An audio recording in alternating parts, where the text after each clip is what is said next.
Welcome to SIA Conversations.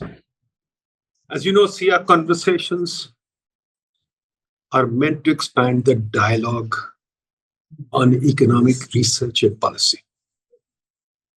मेरी contention ये है, maybe I'm wrong. मेरी feeling ये है कि हमारी economic policy dialogue बहुत कमजोर है. ये अभी बात करेंगे हमारे मेहमान से, but खैर ये एक चीज है. दूसरी चीज है कि हमारे पॉलिसी मेकर्स को नजर नहीं आता कि हमारी इकोनॉमिक रिसर्च क्या कह रही है. हमारे रिसर्चर्स को भी एक दूसरे को नजर नहीं आता क्या कह रही है. तो इस वजह से मैं सिया कॉन्वर्सेशन बहुत सारी करता हूँ और बहुत सारे लोगों के साथ करता हूँ. आज मैंने इनवाइट किया वकार वाडो साहब. वकार वाडो साहब लाहौर स्कूल ऑफ इकोनॉमिक्स में प्रोफेसर है. अच्छा लिखते हैं, अच्छी इकोनॉमिक एनालिसिस है. He's one of a young economist who's coming up and I have a lot of respect for. तो मैंने कहा इनसे जरा बात की जाए because I want to reach out to everybody, not just senior economists. I want to reach out to people my age too. As you can see, I'm so young. I'm reaching out to Waqar sahab. मेरे हम उम्र है ये माशाल्लाह. तो वकार साहब, welcome to SIA Conversations. वकार साहब, Thank you so much, साहब. कहाँ से करते हैं कि आप हमें बताइए. माशाल्लाह अब आपको भी मेरा ख्याल एक डेढ़ डेकेड तो हो गया रिसर्च करते हुए. तो आप बताइए, you're young but you've got some research under your belt. आप अपनी रिसर्च की हाइलाइट्स हमें बताएं कि क्या आप सोचते हैं आपकी बेस्ट काम है और उस काम के मैसेजेस क्या है. Thank you so much, Nadeem Saab. Thank you for having me.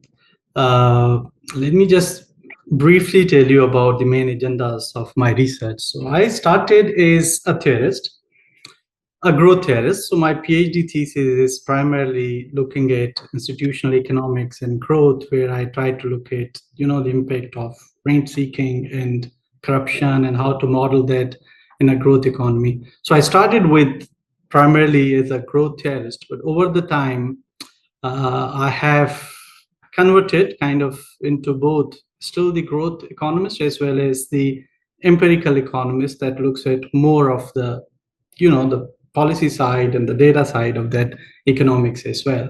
So what I've been working on primarily is maybe to some extent also driven by that my growth economics experience. So I still work on institutions. Even on the empirical side, I work on inclusion, I work on political economy side, rent seeking, corruption, and so forth. The second stream where I've been working a lot over the last 10, 12 years is about economics of innovation. And this is more into Schumpeterian side of that growth, where I try to understand why do firms engage in innovation, and if they engage, whether there are returns or not. And this agenda is also driven by this lack of research, especially in low-income countries where we don't have good data, we don't have good metrics, and also sound theoretical backgrounds to understand incentive systems of manufacturers or incentive systems of firm owners here, and how do they decide. So there are a number of implications from there. I think with your questions, we'll be discussing some of those. For example, on the theoretical side, I talk about how do we have these class structures and how do, let's say, the policymakers reconcile preferences, whose preferences are going to be reconciled, for example, and that goes into, that political power and its impact on inequality, for example, and so forth. So on the firm side, there are more applied kind of questions that I look at. For example, what are the firms that grow? What are the firms that survive? Are there good metrics to measure firms' innovation performance, just going beyond R&D and patents? And I've suggested some of the metrics that could not only be used in our context, but also in the other contexts. More lately, I've been working on economics of inclusion again, but also by using some randomized controlled trials where we are interested in, for example, in one of those RCTs, that whether these donor-funded programs actually deliver on their main objectives that are there. But happy to chat more in details about each of these research agendas. जी, चलिए ये बताइए, जो आप कह रहे हैं कि firms के ऊपर what are your findings? What makes firms grow and what makes firms decline? So I mean, it's a survival game. So I am a big fan of that Schumpeterian way of thinking. Like when you are in markets, so markets evolve; they are not in equilibrium, and then it's a survival of fittest. Think in that way. And who's the fitter? The fitter is one who is by thinking an entrepreneur. Entrepreneur is someone who has ideas and also someone who is risk taker. So it's not just about having a farm or having a shop that you become a businessman and you can start to grow or you can start to really progress into a big company, but it has more to do with those ideas and risk-taking behavior. Of course, there are other constraints also. Like, for example, like if you're a risk taker, do you find risk finance or risk capital or not? We could also discuss those. But what makes firms actually survive and thrive is innovation. And also in like some of the research that I've done, that it's not just the technological innovation, there are complementarities from the non-technological sides of innovation also, such as changing the managerial practices, reducing the family control, or coming up with better marketing strategy for placing your products and your markets and so forth. But देखिए, जो मैं देख रहा हूँ कि हमारे मुल्क में इनोवेशन तकरीबन है। इनोवेशन लोग स्पिनिंग लगाते हैं, सीमेंट लगाते हैं, वो कोई नाइकी के लिए पीस रेट लगा रहा होता है, कोई टी शर्ट्स बना रहा होता है, तो इनोवेशन तो हमारे मुल्क में है ही नहीं। I don't know how you get the innovation index. आप कहते हैं इनोवेशन इंडेक्स आपने निकाला है, तो कैसे आपने निकाला है? Yeah, so I think there is like a kind of a mix that we have with invention and innovation. So when you think about innovation, I think you can think about the different levels of novelty that it could have. And there I agree with you. So the extreme case of it is, for example, something which is new to the world, and we can think about that as an invention. But there are also changes that are taking place, let's say, in the intermediate range, which we call innovation that is new to market, maybe somewhere in the world is already available, but not in the firm's market. And then the least degree of novelty, we could think about something which is maybe already in the market, but is new for the firm. So if I look at these kind of things, and then I try to, extract from the data that I have from the Pakistani sectors. So we do have innovation rates that are comparable to some of the, high income countries. If you ask this qualitative question that whether you have come up with a new product over last 3 years or over last 2 years or so forth. But when you dig deeper into those, when you try to look at the novelty, vast majority of those, over 90% of these are only new to firm. So, which means a firm introduced a new product, which was already in the market, for example. A very few from those are new to market. And even those that are new to market, for example, when I was looking at the geographic distribution of that, somehow those few products that we were having were also concentrated in Sialkot only. So there seems a few entrepreneurs that were in Sialkot that were coming up with products, at least they were new to market. But I agree with you, like most of innovation that is taking place is incremental in nature, and at best it's just new to a firm. So in fact, quite frankly, Pakistan innovations are very poor. और हमारे जो firms succeed करते हैं, क्या you think firms हमारे competitive हैं? Do you see our firms competitive on the international scale, even on the local scale, for example? So in some of my, yeah, grow. please go ahead. हमने अभी मैंने paper अभी recent 2-3 दफा लिख चुका हूँ कि हमारे फर्म जो है स्टेट ओन्ड अनलिस्टेड कंपनीज है, नॉन प्रोफेशनल, जिनको मैं कहता हूँ सनसेट इंडस्ट्रीज, और छोटे छोटे पिते पिते फर्म है। सियालकोट में मैं गया तो सियालकोट में क्या 100 मिलियन 200 मिलियन का फर्म है, सियालकोट में कोई फर्म नहीं, 300-400 मिलियन का भी नहीं। तो इतने पिद्दे 70 साल के बाद इतने पिद्दे फर्म्स हैं, वही सर्जिकल गुड्स बना रहे हैं, वही स्पोर्ट्स गुड्स बना रहे हैं। जब कोई टेक्नोलॉजी में चेंज आता है वो मार खा जाते हैं। क्रिकेट बैट में टेक्नोलॉजी में चेंज आ गया, मार खा गया। फुटबॉल में चेंज आ गया, मार खा गए। चलो एक बंदा मशीन ले आया, फिर वापस आ गए। टेनिस रैकेट, बैडमिंटन रैकेट खत्म हो गए, स्क्वॉश रैकेट खत्म हो गए। तो quite frankly they have not been able to keep up with the times. गुजरावाले जब मैं गया, गुजरावाले की इंडस्ट्री स्टडी की, तो गुजरावाले में भी कोई इनोवेशन नहीं है। They are bringing in parts and assembling things, they are totally assembling fans, air conditioners, कोई नई चीज नहीं है। इनफैक्ट a businessman cannot still produce a 2-stroke engine and cannot produce a compressor. तो क्या आप इतने मायूस हैं जितना मैं हूं कि नहीं? And they don't grow at all. I at least in a couple of papers, I did try to look at that, whether we are competitive and how do we react when we face competition. And because most of this research is based on primary data collection and the surveys I conduct myself. So there we did put in that question that who's your competitor, whether your competitor originates from Pakistan or from outside. So there is some interesting finding that I want to show you. One is, for example, whenever they face competition from foreign competitors, they innovate less in terms of technological innovation. So they don't innovate less in new products, which normally means like they are giving up on that market whenever they face competition from a foreigner. So they simply quit that market. But we do see some changes.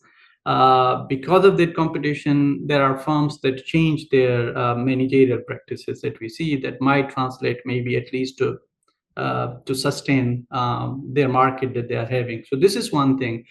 The other is also, if you look at their trajectories, I'll be happy to talk more about that one. So if you look at that, when they innovate, where do they go? If you look at the complexity of their products, for example, or the value addition of their products. So what evidence we are having in one of the recent papers is that even when they innovate, they expand, and they expand horizontally, which means like they will produce the similar type of low value added goods, and they are just producing that in bulk, for example.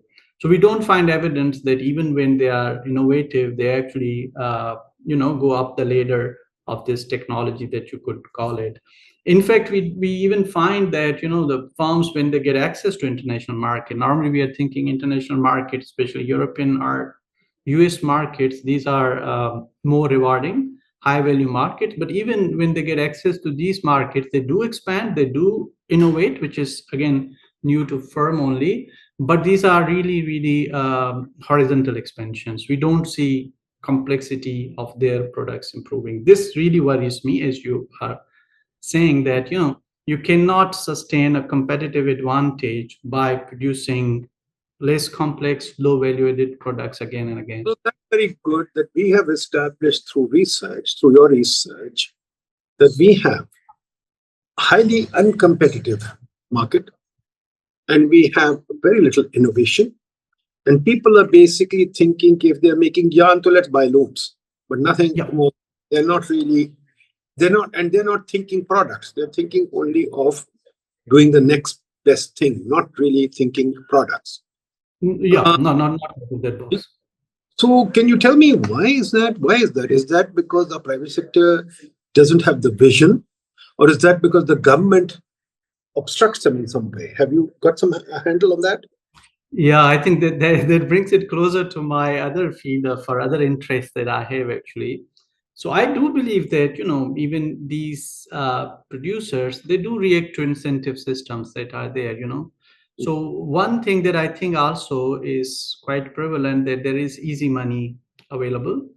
And easy money is, you could call it, because of government's intervention or not good intervention, where you can have easy returns rather than you go for a risk-taking behavior. Now, this makes a huge difference actually, so think about when we want to say them that you come up with products that are new to the market, then these projects are going to be riskier. They will need more funds to invest in that one. And at the end of the day, returns are also uncertain.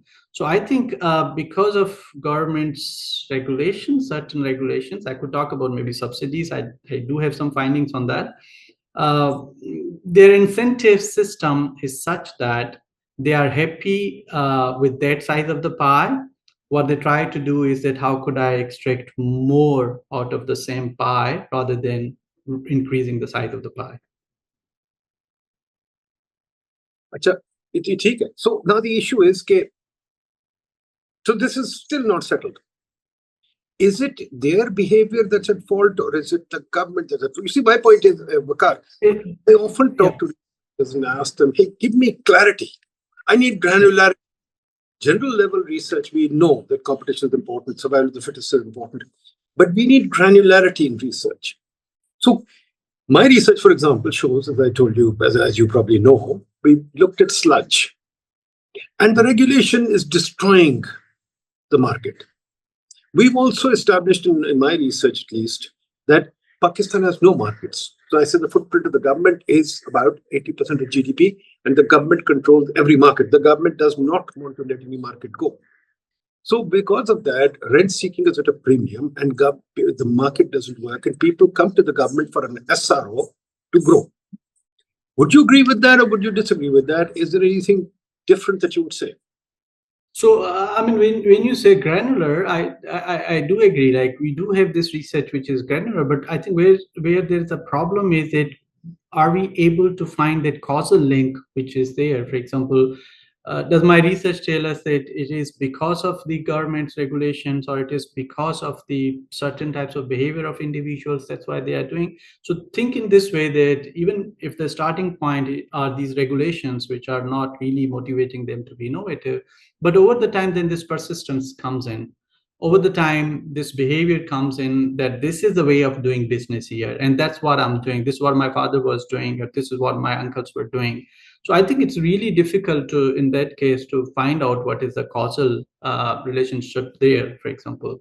But if you make it more general argument, I 100% agree with you, because the not just the allocation of resources, but also allocation of talent is affected by these regulations. And allocation of talent, it means maybe people are opting up for the jobs, or opting up for the businesses that they are not based at, and these are distorted by the government intervention. So you can think about, like, maybe if you want to promote sectors that are not known to be productive, let's say retail sector, let's say real estate sector, but government after government, we have, for example, policies for them to motivate them, to really give them freebies, to keep them out of tax net, for example, and promote them, then of course this affects allocation of capital that you could think about, but also the allocation of talent. So we have maybe more talented people joining those unproductive businesses rather than becoming entrepreneur and really leading the businesses. No, but I think the thing is, yes, I know that, we economists love to sort of split hair and talk about causality and correlation and things like that. But policy can't wait. And we can't sort of say, okay, we'll take the next 100 years trying to determine the causality. We know from global experience that, and Trump is proving it right now, Belay is proving it right now, the regulation is the big bitch. So we need to do something on regulation. Now, when our economists say we can't prove it, that's kind of disturbing, is it not? Should our economists not prove something or guide the policy to say, hey, where should we go? So that's my first point. The other thing that you talk about preferences and incentives. So are you telling me that the incentives in a society are to compete and grow in a market fashion, or they're not? Are the incentives such that, or is it preferences? For example, is it preferences? Is it my preference that I just want to be a Seth with my son, handling a factory which is just a bunch of machines, and I'm calling myself a Seth? I have a Punjab Club membership, and I'm looking great. I've got a Pajero, and I'm looking great. Is that preferences, or is it the fact that I just don't have the incentives to grow? So I would go with second one. So let me start with this second point. My understanding is that it's not just preference. So it has more to do with that incentive compatibility kind of a thing. And it's profitable for me to be said. That's what I was trying to hint at before also, that it's just profitable to be like that. So I am still maximizing my profit, and I see my profit is coming from these activities, and I keep on doing that. For example, regarding your first point, so I don't really advocate that we need to find out the causal evidence first, and then we could suggest the policy. So I didn't mean that. What I was trying to say is this, that if you want to really figure out which of the, let's say, multiple reasons that we have on our table are affecting this, then we need for that a more causal mechanism to be sure that this is the reason, that's why this outcome is happening. But in terms of, if you say like the let's say the recent policy shifts, or whenever there are immediate shock, so we always have, for example, from economic theory or the existing evidence suggesting that what are the, let's say, the potential candidates, or what is the set of policy options that we could have. For that, you need not to wait for, let's say, the RCTs to take place and give you the results. You basically use that economic theory, you use the existing evidence, and you make the decision that this is what is a more likelihood. But if this happens, I think many, including myself, many economists would be very happy that actually there is some thinking process taking place. Policymakers are serious. They are thinking about various options, and then they are opting for something that they are believing at that time would be an appropriate policy. Let me segue from here to economic research in Pakistan. You're an active researcher. You, I'm sure, participate in conferences, seminars, etc., etc. What would be your comment on the state of economic research in Pakistan? It's very poor. To start with, I do see some progress taking place, but I also do see a lot of noise going on there. So I don't know, maybe my expectations are high. So if I look at, for example, we don't have many actually research centers or the idea centers that you could call it, where people, they actually come up with idea, they think, and they try to evaluate, they discuss, they present to each other. It's really very, very limited space. And then where I say it's a more noisier is that also we are not sure about the scientific aspects of a lot of research that is taking place as well.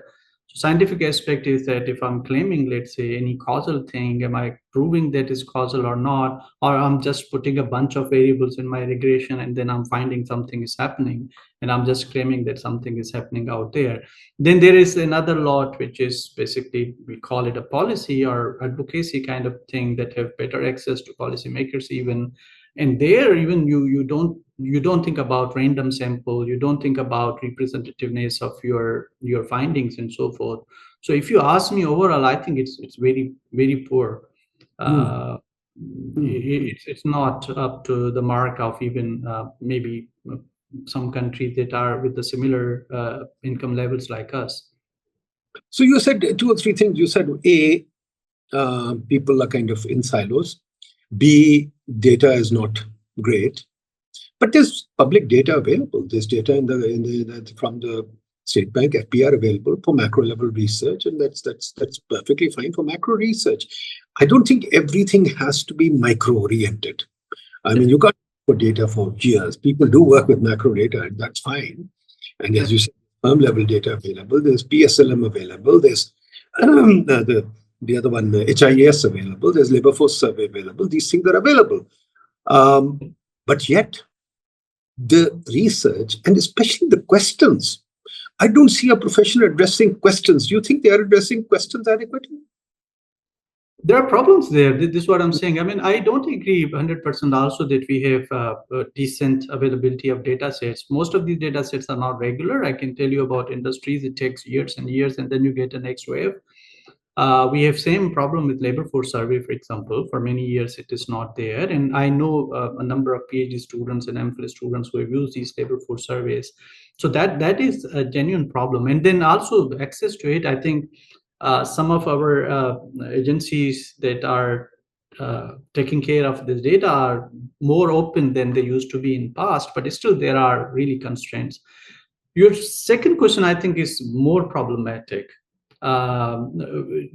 This is where I say, I mean, more of like a not very clear picture that we have, that we don't have many serious probing questions coming out of this research, so some of the research goes in that one, that let's say if a big research is done in India, they found like this, and what we are going to do is that we implement the same thing in Pakistan, we replicate, do we find something or not? On the other side, we have also a number of, for example, cases where things are not really that interesting. I think this has something to do with this, the lack of this culture of sharing your research, discussing your ideas, and having those at least some concentration of academic units where people could interact with each other. I think that is also one of the factor why we don't have those kind of questions. And I don't know why, but I might be wrong. Things are changing. But when I came back after PhD, the first thing that I realized, I coming from European background, where people, they question very openly, at least in academia, irrespective of what is your status. When I came here, so the first shock that I got was like asking question was not that welcomed. So asking question is maybe you are annoying someone that their research is not good, or what they are saying is not right. So I think that culture also lacks a little bit, and I would say like it has a lot to do with the university systems and lack of these quality research centers that we are having. Hmm. Hmm. No, I think that's a very valid argument. But tell me one thing. How does the profession realize? I mean, I think we're also even in our profession, we lack innovation. We like to follow for example, most of the papers that I've seen are copies of papers from other places. For example, somebody in India or in Europe or something, right? And the reason we are waiting for data is because we think that we have to copy the thing. For example, my case of hobby horses, the IMF. But 25 IMF programs. Yet I don't see any discussion in the IMF program.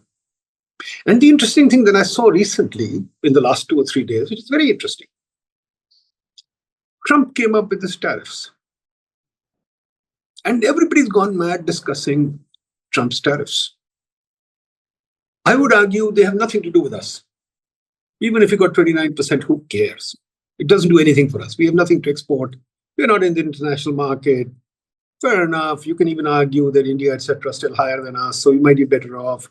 But I don't see the reason for such interest in Trump's tariffs.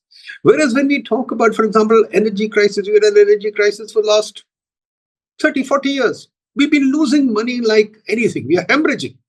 Our profession has produced not a single piece of paper on the energy crisis. Now, what do you need? You need to do a randomized controlled trial to solve the energy problem?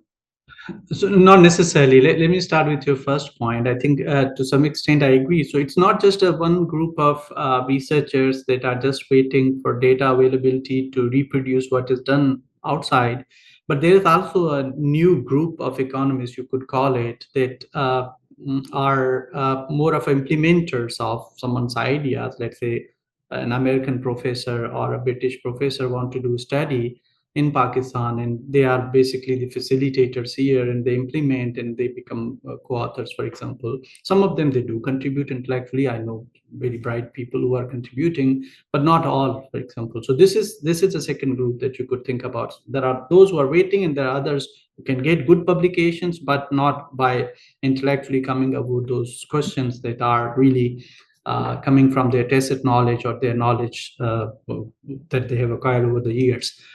Tariffs, I have a very different viewpoint on that one, because if you think tariff is just a change in the tax, then I tend to agree with you that if it is just a changing the tax rate, then you're not exporting much. So how much impact would be there? I see it slightly differently, and I think I've written in some of my posts as well that this is a disruption taking place, the disruption of the global order which was there. And the global order was different previously, and now we are changing maybe from globalization to, again, some protections, which actually means that your supply chains are disrupted. And this actually creates a number of opportunities, if you see from that point of view. And this is what I'm advocating out there, is that take this as an opportunity. Trump is not just disrupting Pakistan's economy. Trump is disrupting a number of other economies as well. So you have openings there. Just remember that when the globalization took place, we are one of those countries that didn't benefit from it. There are many countries who benefited, but we were not really, we were lagging behind.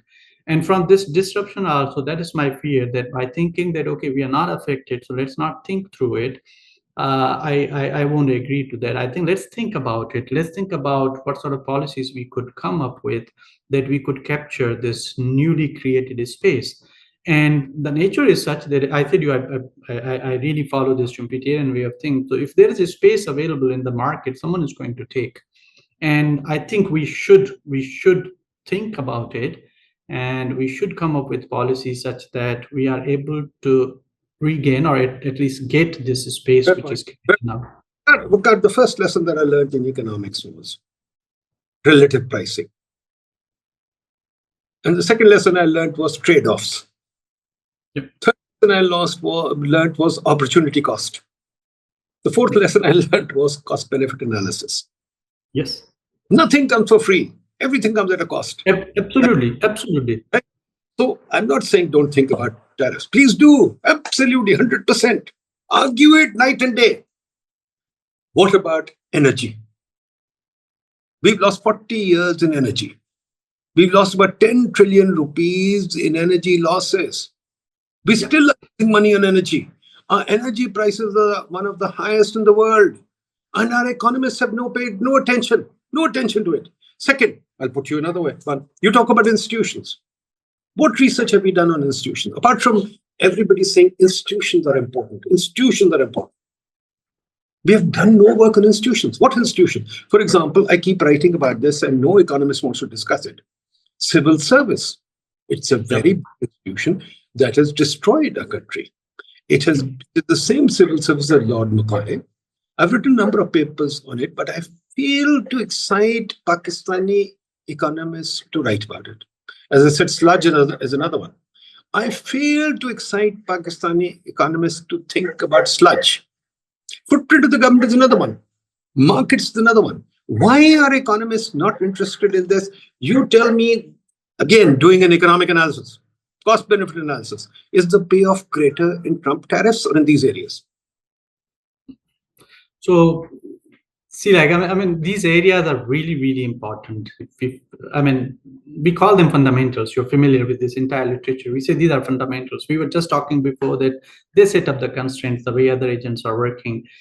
And that structure is really not good. So it's not just because you are saying, I'm really a fan of that, your research that you have done on that one.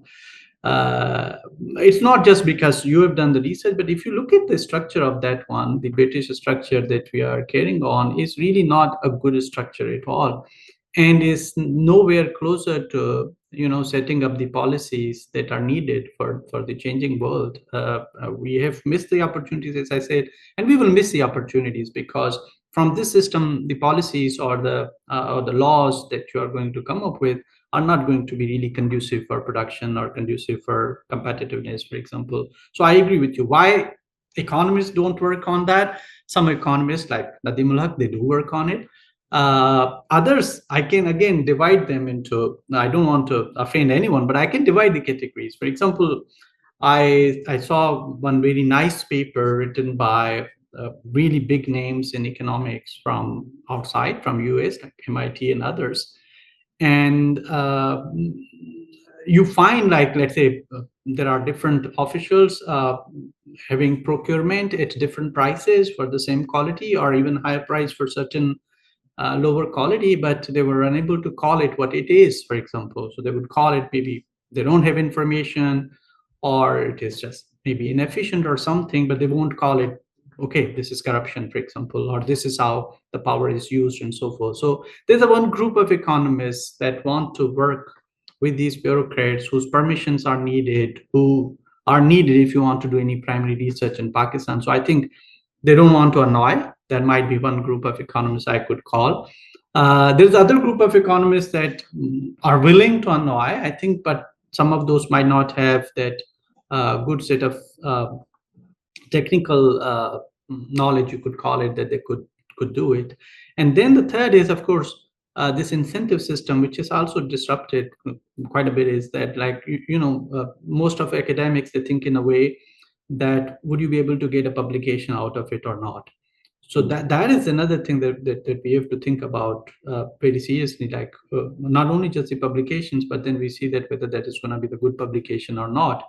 And some of these issues, the data is hard to collect data on these things. And then you will also face some resistance. I think that might explain. The other thing is, I think we have also created a really a group of economists now that are really concentrated on certain topics. So even if you talk about the macroeconomists, you will really count macroeconomists on your fingers that are in Pakistan, for example. You talk about the political economy, again, it's the same. But we have so many development economists. Now, let me move to another topic. We have so many departments of economics now. I think we're about 200 departments of economics. Do you agree with me? Lahore alone has LSE, LUMS, UMT, University of Lahore, etc. So the government college, Punjab University. I see about maybe 200 departments of economics around the country. You've got think tanks, we've got ideas, you've got SERP, we've got this, we've got that, we've got so many consulting firms that call them. They're not really think tanks, they're consulting firms. But collectively, when I look at the work, it leaves me somewhat dismayed. I don't see them discussing the energy issue. I don't see them discussing the civil service issue. I keep returning to that. Cities, for example, nobody talks about cities. Cities are slums or sprawls, and nobody talks about them. Nobody, except me, nobody talks about them. And when we hold conferences, the same old topics, environment and this, that, etc. Are we really listening to each other? I look at citations. We don't want to cite each other. We have citation clubs. Government college people will cite government college. Punjab University will cite, I'm just exaggerating. I'm using the name because I don't want anybody. I mean, people are just citing each other. Authorship, for example, there are 4 or 5, 6 people authors. I would say the state of the profession is in dark dismay. Would you agree? Yes, I mean, and let me put it in this way. I think overall, university education or general education in Pakistan is not really up to mark. So let's say we are talking about in an environment where we have really universities not doing the basic job, which is the knowledge creation, and economics is then no difference. For example, if you ask me individually, I said that I'm working in Pakistan's academia for the last 13 years. I do see some improvement in some of the departments. Some of the researchers are coming up with interesting questions, and their research is really of a good standard that one could compare with international standards. But vast majority is really not up to that mark. And I think it is not just unique to economics. I would say, it's everywhere. So you are same in science, you are same in other social sciences. So we are no exception. We have to think about our universities. In fact, we have to think about even before universities, because the type of students that you get, how trained they are, is not up to mark at all. I've interviewed some of the students for my master's program, which we offer at Lahore School, and really they are not trained at their undergraduate level and so forth. So I think we have to, it's a bigger problem where we have to think about university as a central place where learning should take place and where knowledge should be created. And that is not happening in Pakistan, at least in majority of the cases. But tell me then, again, we have conferences, right? What do you think of the level of conferences? And there are, yeah. We have seminars, webinar. Now Zoom has opened it up. We have webinars. And people don't like to share webinars. They don't like to do these things so that they're inclusive. Conferences becomes a club. They don't like to invite other people. And even when I try to invite people, for example, some of them pretend as if they, they can't come to my club, or I can't go to their club. Do you think that's a correct assessment, or that's false? I think if it is, it's really unfortunate. But if you think about it, that how many conferences are taking place, I think it's very limited, very, very limited. When you were at PIDE, you were having this conference and some even non-technical events, for example, Econfest. We used to have one conference, a policy conference at Lahore School every year taking place, but that is not on the primary research, but basically policy notes of really some of the known economists and so forth.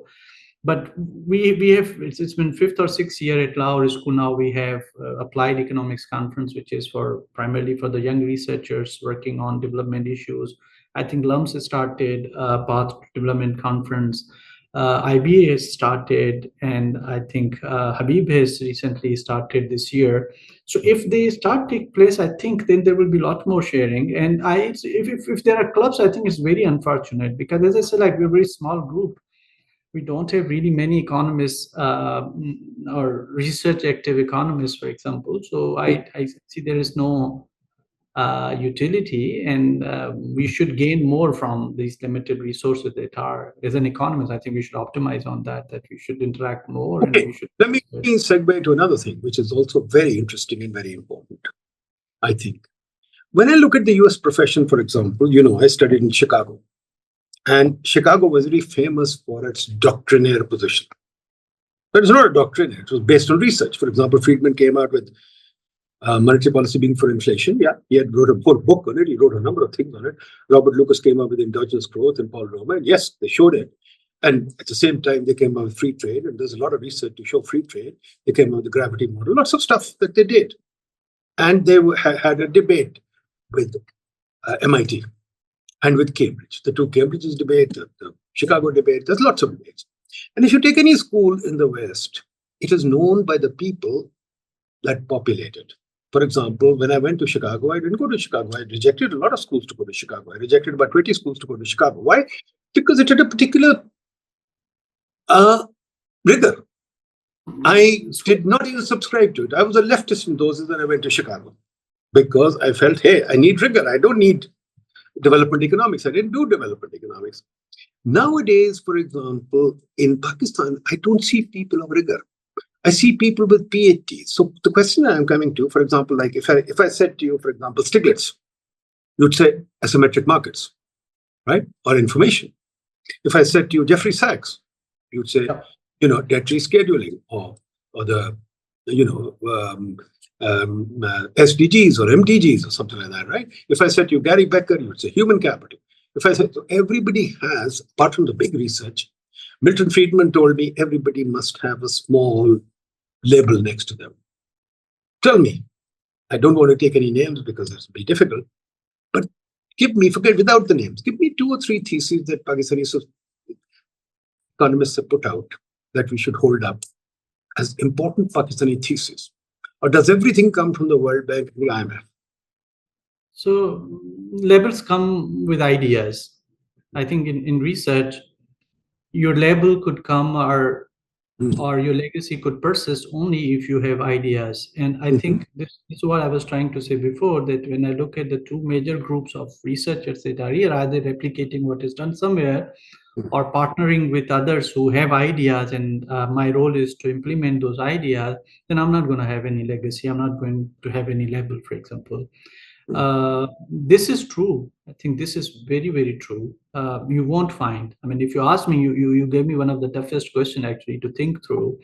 And now tell me that which economists you think, and you could label it that actually they are really coming up with those novel ideas. And not just novel, ideas that are, that are coming from the tested knowledge. This is really important because we grow up in a society and we learn from that society. So our ideas are going to reflect that, what is there. And same is the case of the Western world, because their idea, they do reflect the system they grow up.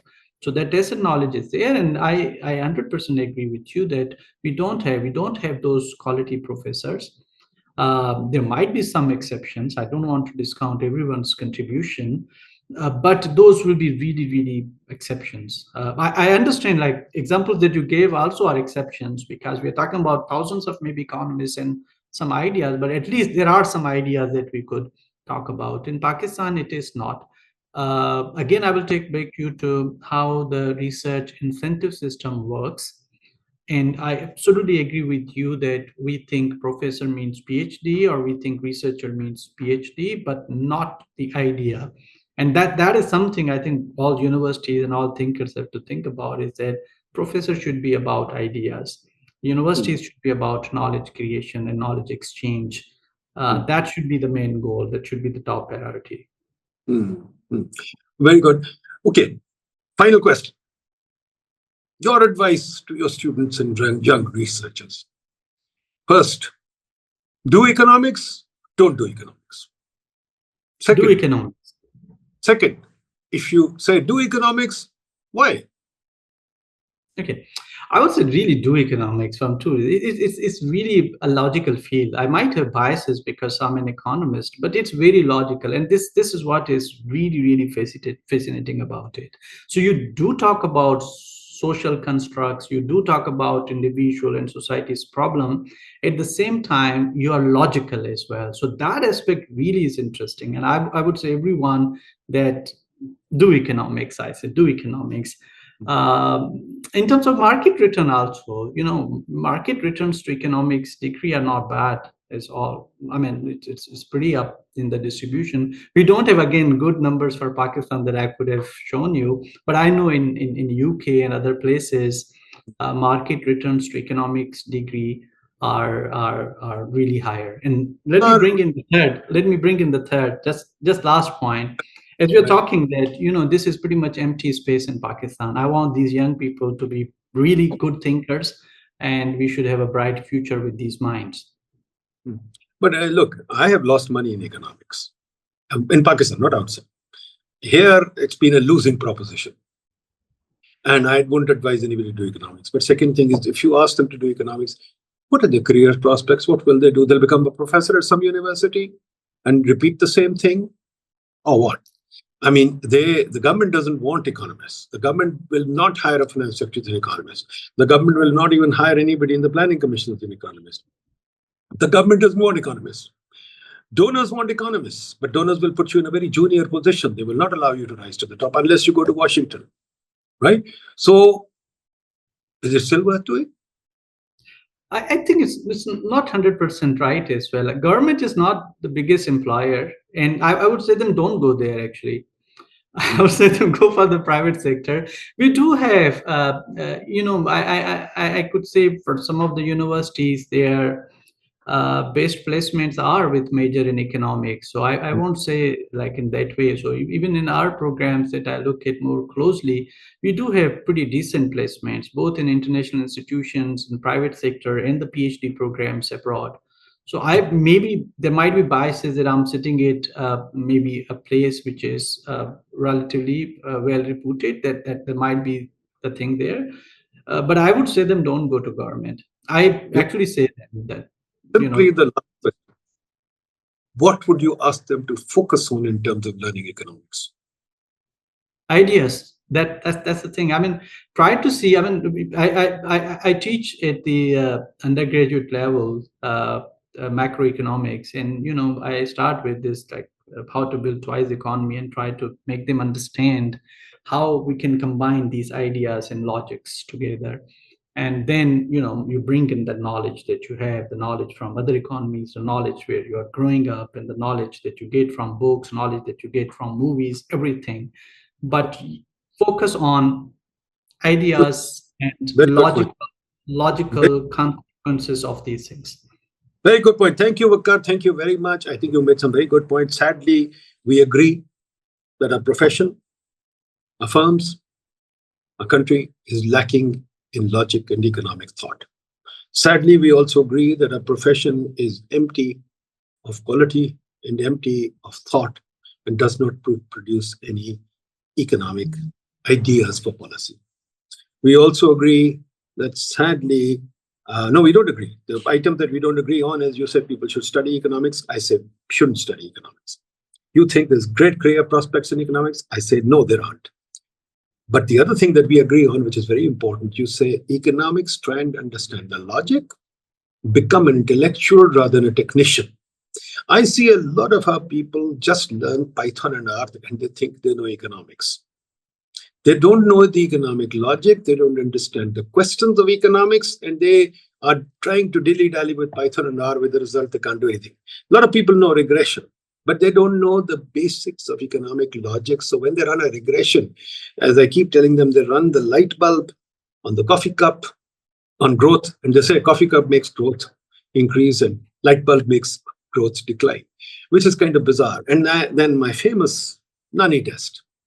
I keep telling people, please, anything that my Nani knows, because my Nani was not very well educated, she didn't know any economics, anything she knows is bazari knowledge. She knows only stuff that is well known, that education can lead to economic growth. So what? We know that.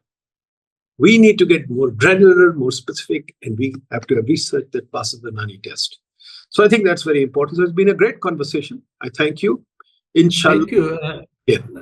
Thank you so much. And I think while we agree to some of the aspects, but I did show you where we are deviating even within those subcomponents. I think that is important. And that brings in that optimism in me and the hope that I think we will go to a better place from here. Another thing we disagree on. You're optimistic, I'm pessimistic. So thank you very much. Thank you so much. Have a good day. All the best. Thanks. Bye bye. Great conversation. Thank you. Thanks, Sam.